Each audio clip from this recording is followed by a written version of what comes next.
Part 1. You will hear a conversation between a police officer and a member of the public at a police station. First, you have some time to look at questions 1 to 5.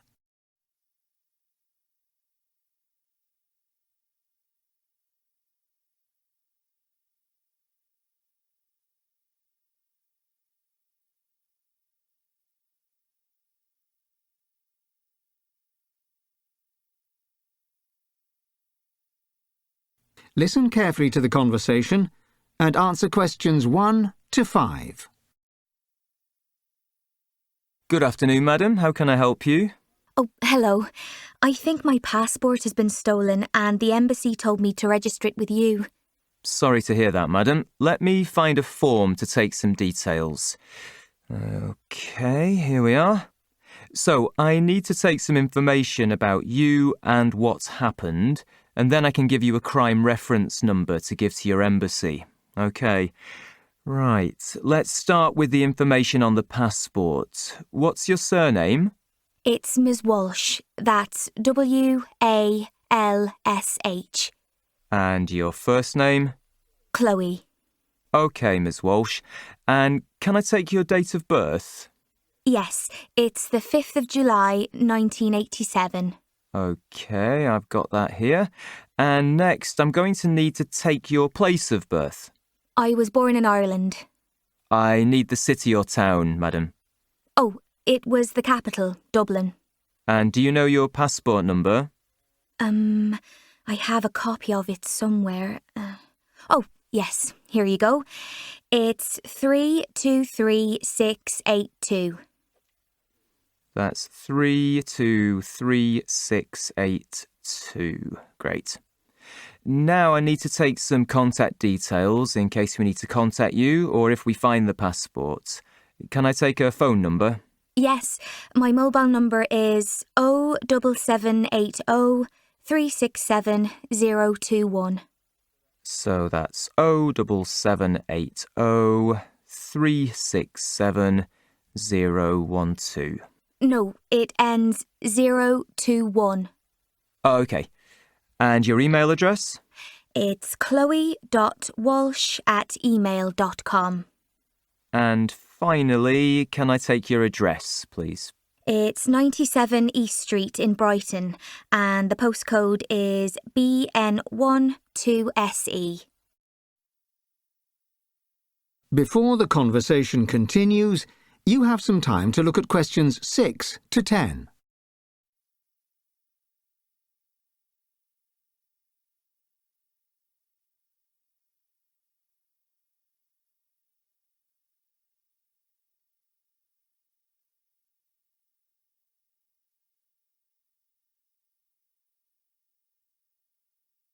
Now listen carefully and answer questions 6 to 10.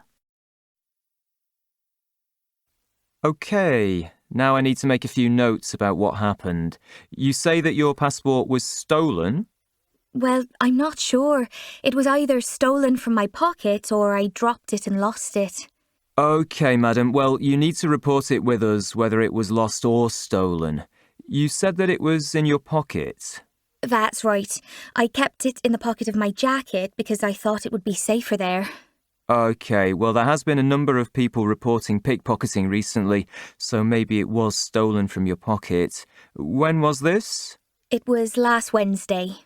So that's Wednesday, the 21st of July. That's right. And do you know where it's happened? Well, I'm not sure exactly. In the afternoon, I went to meet a friend, and I know I had it with me then because I felt it in my pocket before I left. And where did you meet your friend? In Green Cafe on the High Street. And what did you do after that? So, I went for a walk along the High Street and was going to walk home, but it started raining, so I decided to get the bus home. I think I got home around 4:30, and it was then that I realised I didn't have my passport with me anymore. Was it a crowded bus? Yes, the bus stop and the bus were very crowded. Okay, that's often when pickpocketing happens on busy buses and trains. Really? I didn't notice anything. Yes, you often don't. They're very good at what they do. OK, madam, that's all the information that I need. I'll give you a crime reference number now, which they might ask you for when you get your new passport.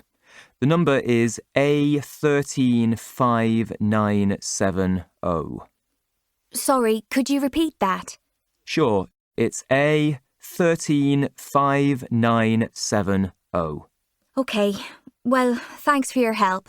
No problem, madam. Have a nice day. That is the end of Part 1. You now have half a minute to check your answers to Part 1.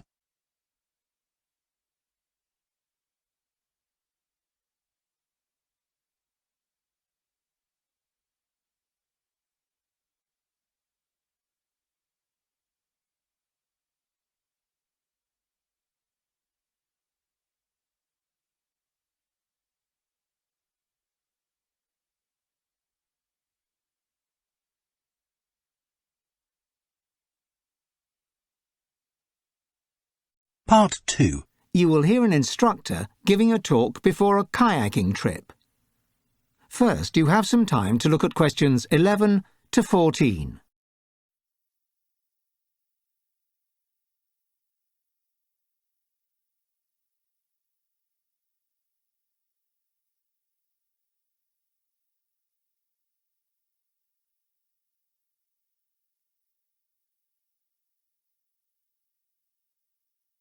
Now listen carefully and answer questions 11 to 14. Hello everybody, welcome to Southdown Kayaking. I'm going to be your instructor today. Can I just ask if anybody has been kayaking before? No? Okay, great, so everybody's a beginner. Today, we're going to do a special type of kayaking called sit-on-top kayaking. Right, let me first give you some safety information and then I'll tell you a little more about what we're going to do today. You can see all the boats over there. They are kind of the same as canoes. They are made of the same plastic material and they are a similar shape. The biggest difference is that with kayaks, you sit on top of the boat, whereas you get into a canoe and your legs are covered in the boat. This difference has both good points and bad. Many people say it makes it easier to get on the boat and you also feel more free as your legs aren't trapped in the boat. It's also so much easier to get into the water in the beginning. But when lots of beginners start, one thing they don't like is that they feel more unstable. It does feel just like you are sat on the water and there's nothing to stop you falling in. Let's talk about falling in. It will happen. At some point today, you're going to fall off your boat and into the water. So you need to know what to do. Now, it is quite difficult to get back on the boat in deep water. So I don't suggest you try that today. Just stay by your boat and we'll come and help you. Avoid trying to swim to the land, or you may get hit by a boat. Another thing I need to mention is the clothing we're wearing. Obviously, we all need life jackets and helmets on when we're in the water, but I notice some of you are wearing heavy trousers and coats. Now, you might think they'll keep you warm in the boat, but when you do fall in, they are very heavy and will be difficult to move around in. So you will need to change into lightweight clothes. Before the talk continues, you have some time to look at the questions 15 to 20.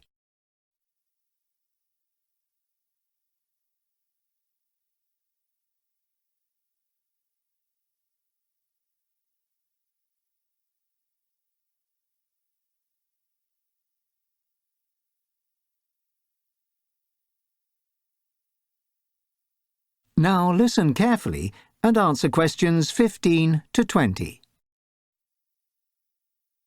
Okay, we're nearly ready to go, but I'm just going to show you on this map what route we're going to take today. So, we're in the boathouse here on the south side of the river at the left of the map. Can you see that? Right next to us is a great fish restaurant, which many people choose to go back to later. It's the perfect place to enjoy an evening meal with a lovely view of the wood across the river at sunset.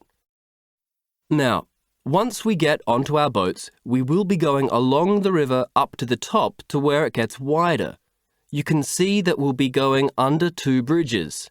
Soon after going under the first one, we will approach the first of two bends in the river. At this point, we'll pass the old rivermaster's house on the right, where the rivermaster used to collect money from people using the river. This is my favourite of the many historical buildings on this stretch of the river. Not long after this, we will get to the second bend and the impressive stone bridge, which, by the way, is nearly 1,000 years old. We will stop here briefly to let you take a picture of it and the old mill which stands on the far bank just beyond the bridge. Continuing further down, the river will begin to open up. On the left, you will see the car park and cafe, but we will actually stop for tea and a snack at the picnic spot on the island in the middle. It's a really nice place to stop and just be surrounded by nature. By the time we finally do get off the river, you may want to make use of the toilet facilities, which you can find behind the cafe. And I nearly forgot.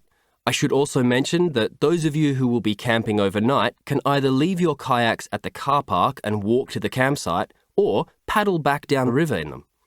You'll find it just before you get to the footbridge on the north bank beside the wood. If you are staying overnight at the campsite, you can use this bridge to get over to the restaurant. Okay, shall we go and see if we can get on these boats? That is the end of part 2. You now have half a minute to check your answers to part 2.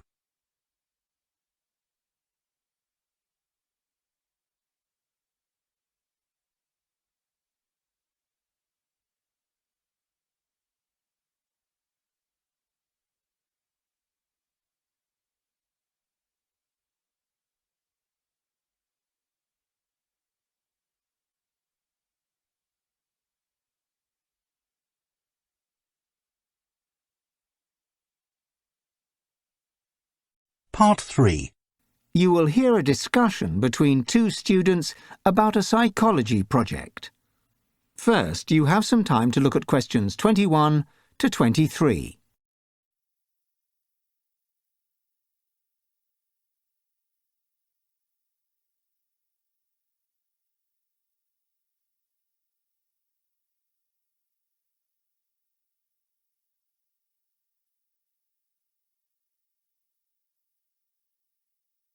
Now listen carefully and answer questions 21 to 23. Hi, Greg. Are you ready to get started on this end-of-year psychology project? Hi, Sophie. I think so. I spent all yesterday evening doing background reading. We've such a lot to think about today. Anyway, I've got a cup of coffee and a free afternoon. Let's see what we can do. Okay, great. So last time we spoke, if I remember correctly, we decided to look into the psychology of smell. Yes, that's right. We both agreed it's a fascinating area, but that we wanted to be 100% confident before talking to Professor Ingram about it. So, are you still happy with this topic? Yes, well, honestly, I just couldn't stop reading about it when I got home. At first I felt that there'd already been quite a lot of research carried out on the relationship between the olfactory system and the human mind, so I wondered whether perhaps we were in danger of just repeating old experiments. However, I then thought that it's really such a broad area of study that we could just choose a new angle. I had a similar feeling. Plus, we can easily move to another approach if Professor Ingram doesn't like this one. Anyway, it seems that the effect of smell on memory and perceptions of physical attraction have been well researched already, but there's been much less study into, for example, its effects on decision-making. Indeed, which is a mystery to me, since it seems to be so relevant and applicable to everyday life. I mean, so much of our life nowadays involves making critical decisions, often within a consumer context. You'd think there would be corporate interest in this kind of study. You're absolutely right. Well, that certainly should make us more likely to be approved for funding if we decide to extend the study. True. And if our findings are significant, there will definitely be scope for that.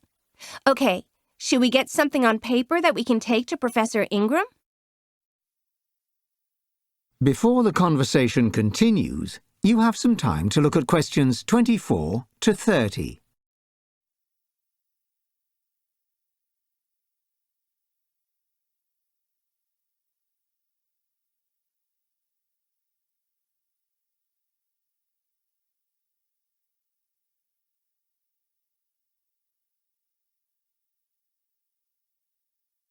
Now listen carefully and answer questions 24 to 30. So now that we're sure about the topic, let's get some ideas down into the project plan. Firstly, what research are we building from? Well, several of the studies I looked at showed quite clearly that stimuli to the olfactory system can influence how humans behave. That sounds like quite a solid basis for us to work from. Yeah, and we can make reference to anecdotal evidence too, such as the effect the smell of roasted coffee has on house viewers, or so they say. Okay, great. So the aim of the study is to determine if the addition of certain fragrances to an environment affects human judgment. So how are we going to test that? Well, we have to create a situation in which the participants need to make simple decisions in the presence and absence of fragrance. A simple two-group experiment seems appropriate. Okay, so what fragrances shall we choose? And what decision? These are the key variables. You're right. Let's start with the fragrances. How many do we need? Should we have one positive, one neutral, and one negative? I think we want to start simple and build on it if we notice a pattern. So how about one pleasant-smelling aroma? Yes, okay. We can do a Google search to find one of the most popular ones. What about the decision the participants are to come to? Well, we want to gather quantitative yes, no, or numerical data from 1 to 10, which we can analyze easily. Well, with the two-group method, we could have the groups in separate rooms, one which acts as a control and has a completely neutral odour, the other into which we introduce the fragrance. Yes, however, we must be careful to ensure the potency of the odor is kept consistent in this room for all participants. Otherwise, our data won't be valid. Okay, good point. Now, about the method. Apart from the presence or absence of aroma, the method should be exactly the same. The participant enters, sits down, and what next? Well, perhaps we can give a simple informal 2-minute presentation about a new product to them. Sure, and we can ask them to complete a form with a series of questions to determine their response to the product. For example, on a scale of 1 to 5, how likely would you be to buy this product? Something like that. We can discuss details later anyway. Okay, what about sample size? 2 groups of 12 should be enough to confirm significance, considering that this is really just a pilot. What are our selection criteria? Well, we just want a broad range of backgrounds and ages, really. I'll advertise the experiment on the department portal. Oh, and we'll have to be careful not to get any participants with allergies, for obvious reasons. Okay, good point. Right, should we go and take this to Professor Ingram for approval? We can ask him about possible rooms to use too. All right, let's go. That is the end of part 3. You now have half a minute to check your answers to part 3.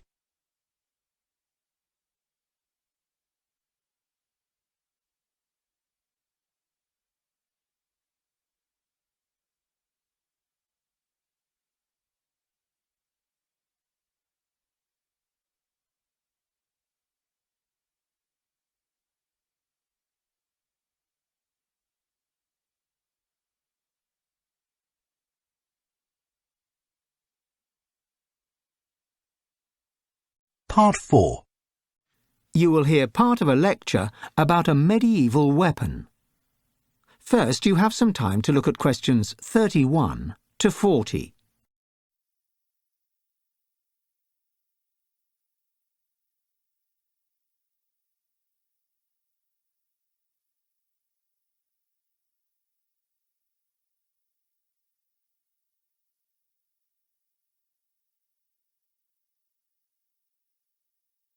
Now listen carefully and answer questions 31 to 40.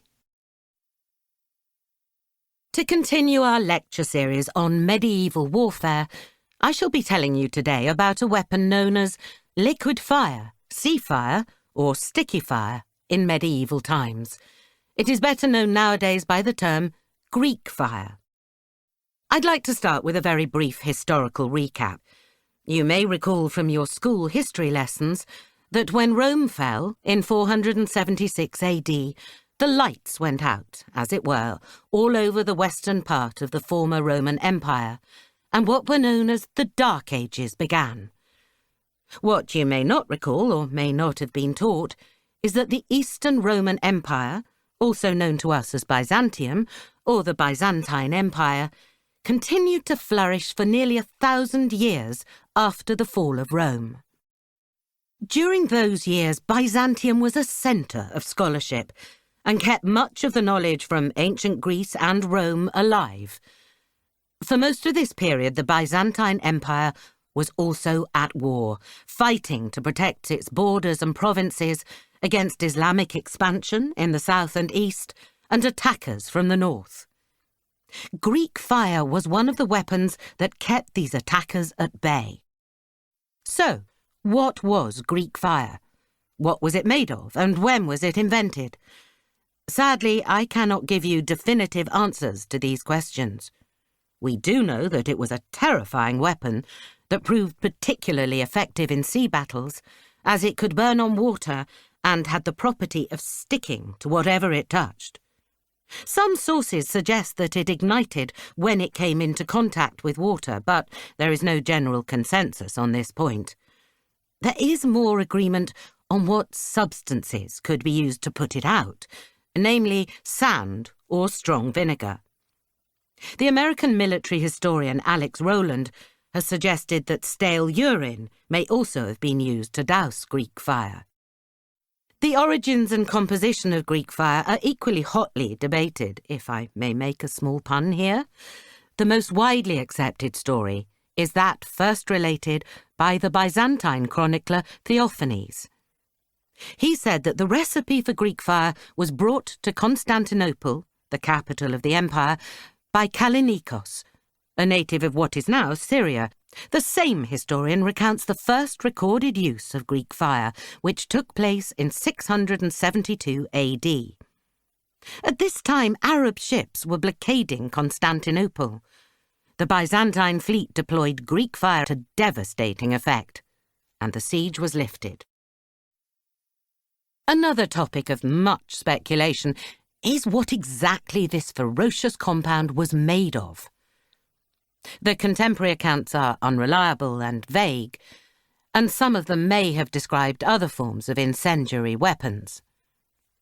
Modern scholarship has largely come to the conclusion that one of the main components may have been naphtha, which is a form of distilled petroleum. As the Byzantine Empire at that time controlled many of the areas where oil can be found very close to the surface of the earth, they would certainly have had access to large quantities of the raw material needed to make naphtha. From various sources, it seems likely that resin, possibly pine resin, was added to the mix, thus giving the compound its sticky quality. Other possible ingredients are sulphur and quicklime. The main reason that so little is known about the chemical composition of Greek fire is that the recipe was an extremely closely guarded state secret. It would appear that the secret was so well hidden that it ultimately got lost, because there are few records of the Byzantine Empire deploying it after the end of the 12th century. However, there is an aspect of this weapon about which there is agreement. Greek fire was deployed in 3 methods. The first was as a form of hand grenade. Earthenware pots were filled with the fire and thrown at the enemy. They would shatter on impact with the ground and release their contents, a deployment method that was also used at the time for less deadly incendiary compounds. At sea, the fire was released by means of large siphons, which released jets of fire at high speed and pressure. Eyewitness accounts speak of a terrifying noise that accompanied an attack of this type. The third method was by means of portable, handheld flamethrowers. If I could just draw your attention to the screen, you will see That is the end of part 4. You now have half a minute to check your answers.